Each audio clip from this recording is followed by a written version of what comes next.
Time for the Council Corral. A review of last night's Springfield City Council meeting, and it was a 2.5-hour meeting. Oh boy, a long one. But I think we'll just give you really the meat and potatoes, right?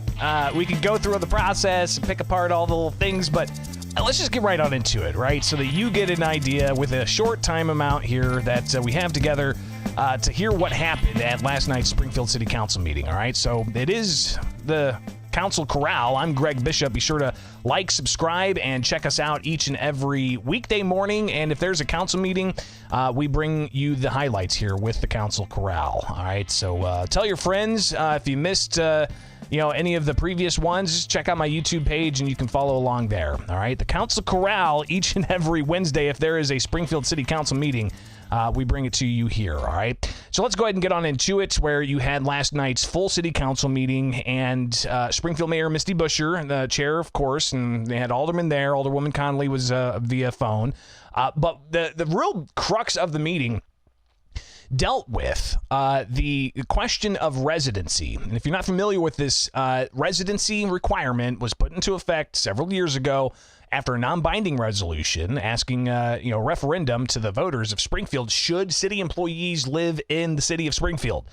And they overwhelmingly said yes. So they brought about a new resolution and they said, we need you to live in the city of Springfield if you're going to work for the city of Springfield. But here we are, post-COVID.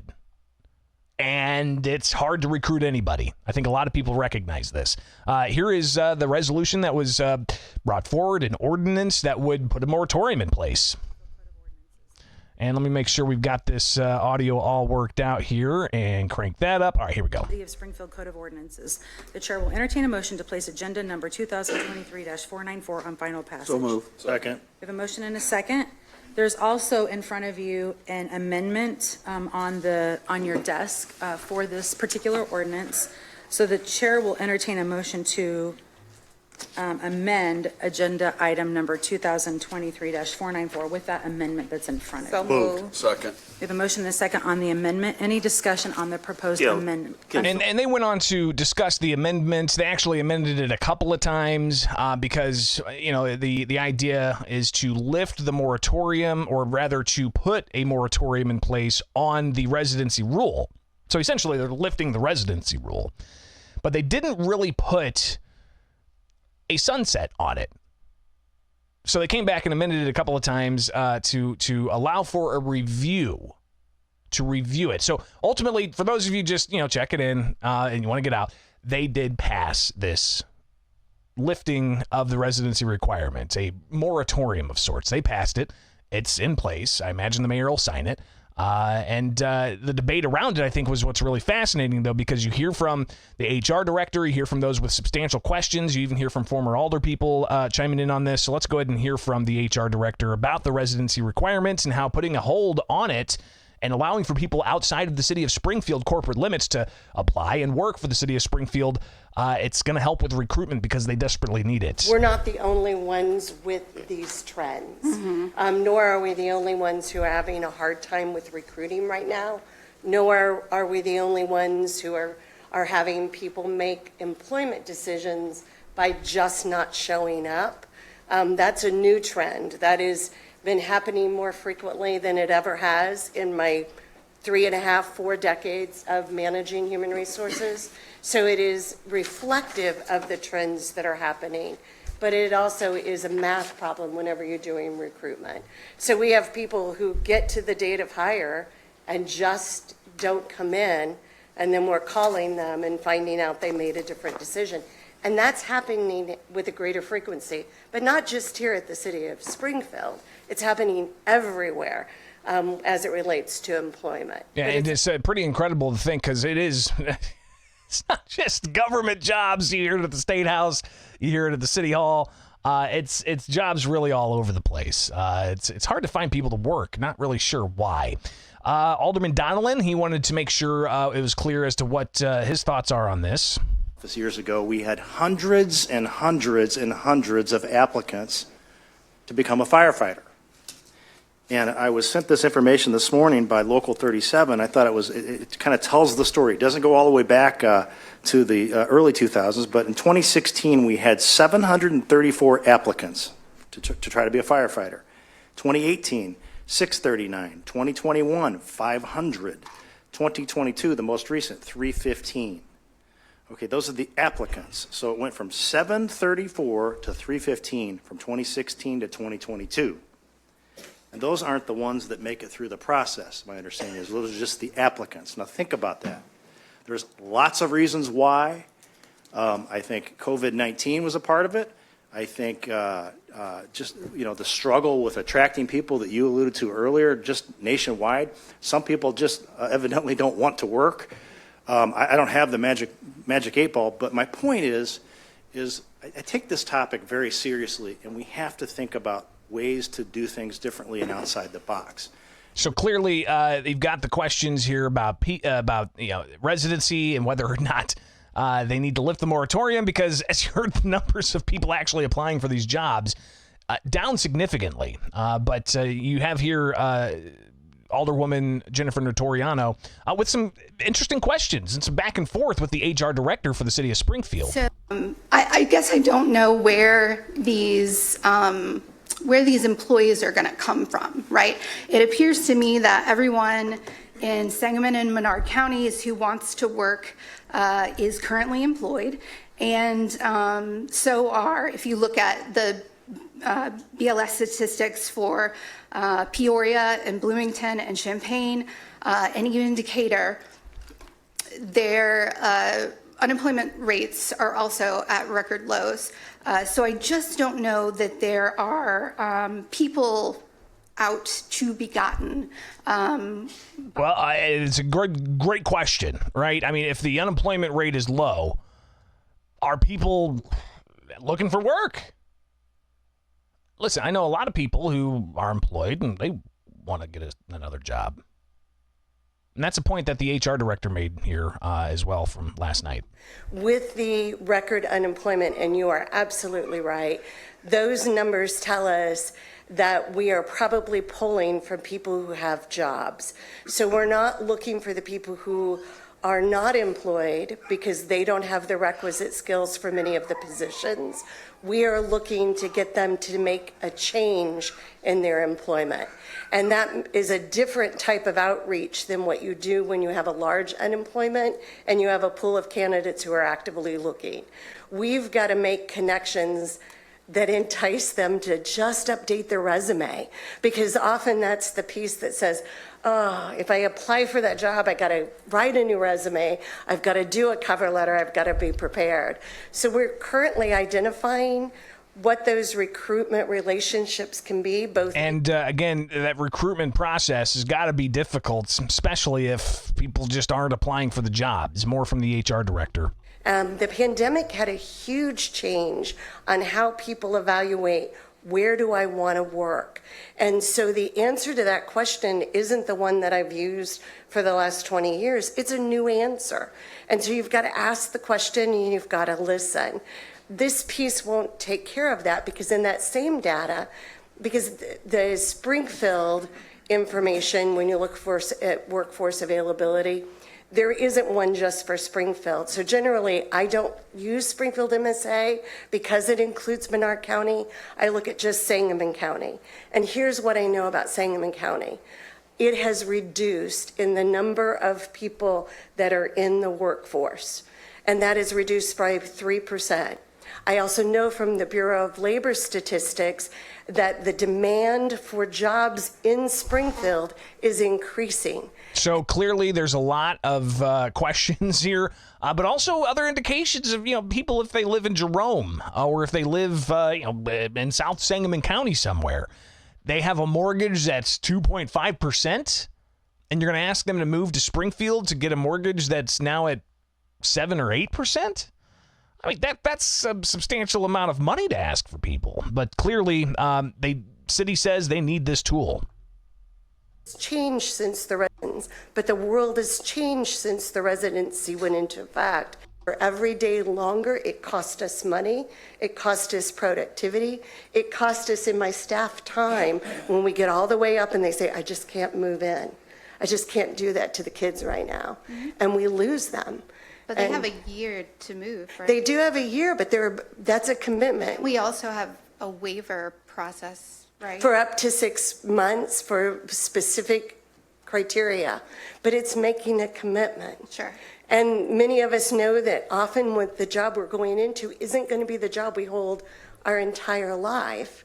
And to disrupt or make a decision is challenging. Yeah, and I think, again, when you look at going from a low mortgage rate to a high mortgage rate, so moving to the city of Springfield for a job, how are you going to recruit people, right? Getting qualified people.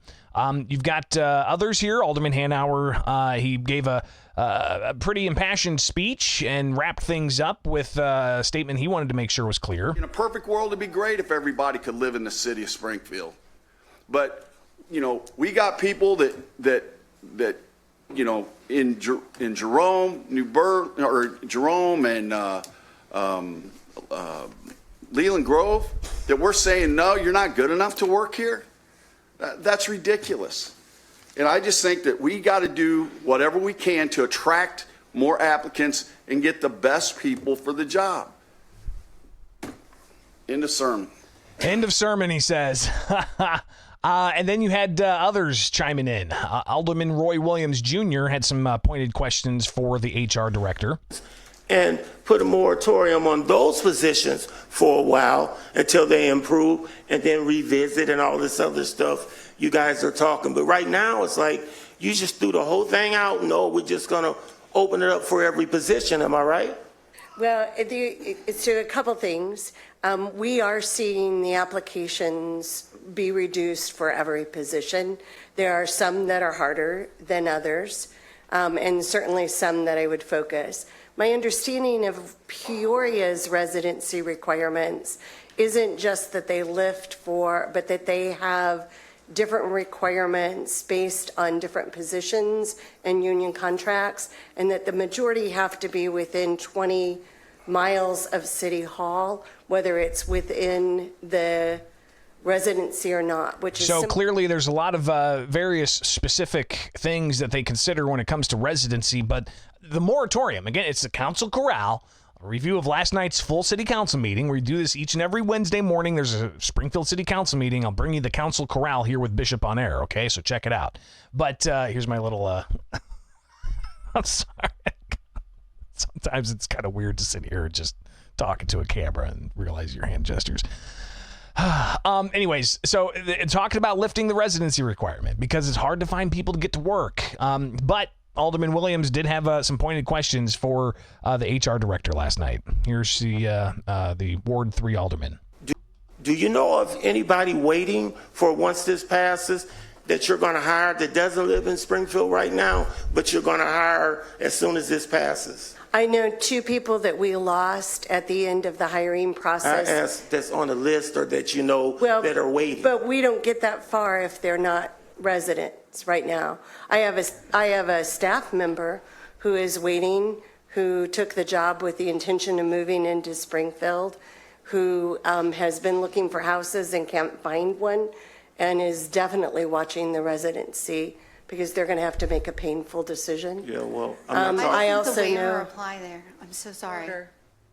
Alderman Yes, I'm sorry. Williams has the floor. My question is there a list or do you have any knowledge of anybody outside of Springfield that's waiting to be hired, but they can't get hired until we pass this ordinance?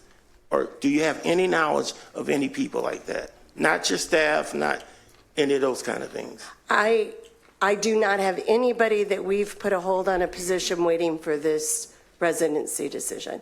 Thank you. You're welcome. So again, there you've got the HR director taking some questions, some direct questions from Springfield Alderman Roy Williams Jr.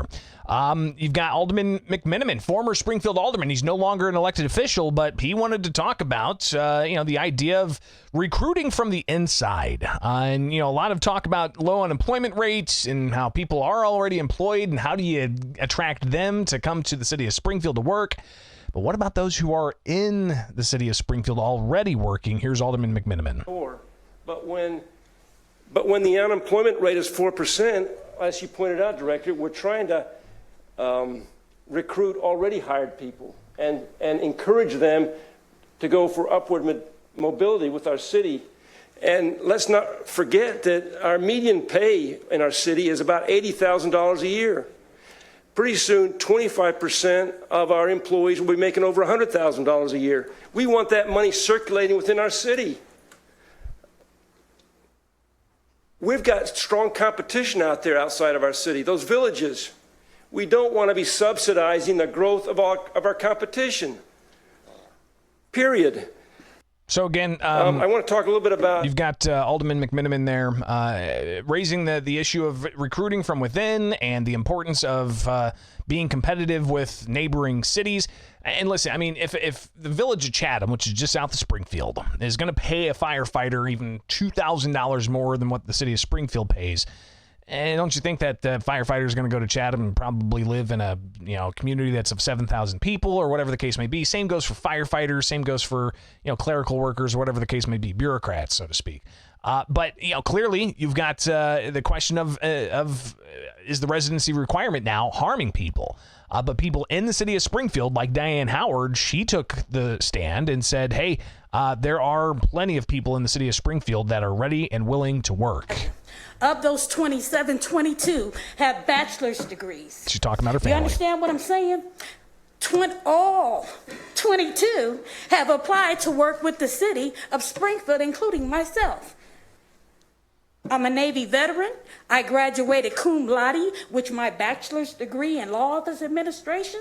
But the city of Springfield has thrown my application in the circular file for things that I was qualified for. This is disheartening. It's disheartening to hear that you feel you need to go outside of Springfield to find someone, and they're here. They are here. You're not reaching out to them. They're at McDonald's. They're at Burger King. You ever heard about people with bachelor's degrees working in low-paying jobs? Because they are not given a chance here.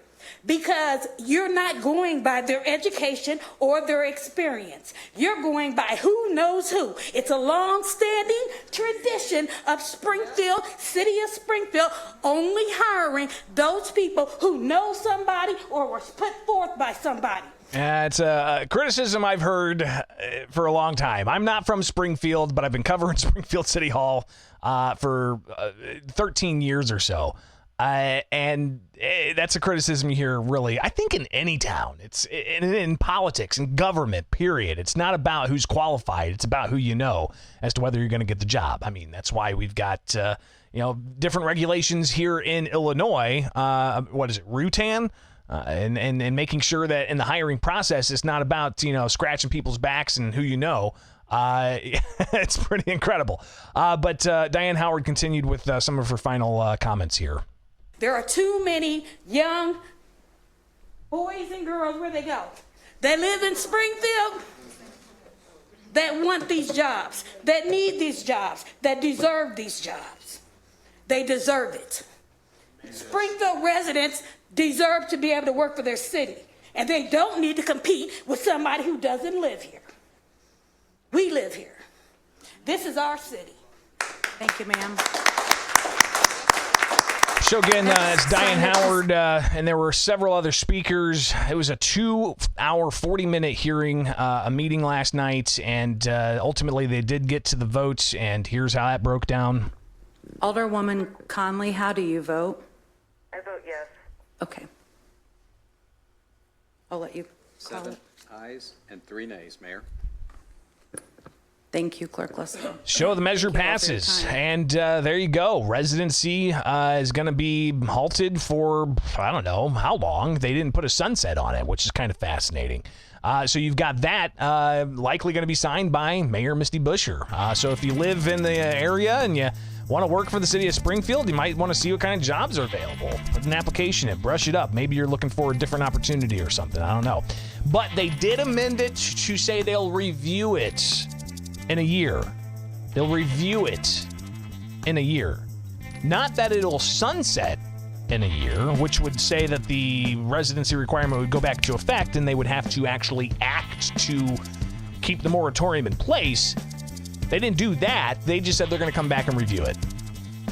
All right, well, next week, it's going to be a committee of the whole meeting, so we'll see what they have to say there. Again, I appreciate everybody tuning in. It is the Council Corral, a little bit of a bonus on a Wednesday morning after a Springfield City Council meeting. I'm Greg Bishop. Thanks for hanging out. Have yourselves a wonderful day. I got to get out of here and head over to the Illinois State Capitol for the second of the final 3 days of legislative veto session. All right, we'll be back tomorrow morning about 7:40, so be sure to tune in, all right?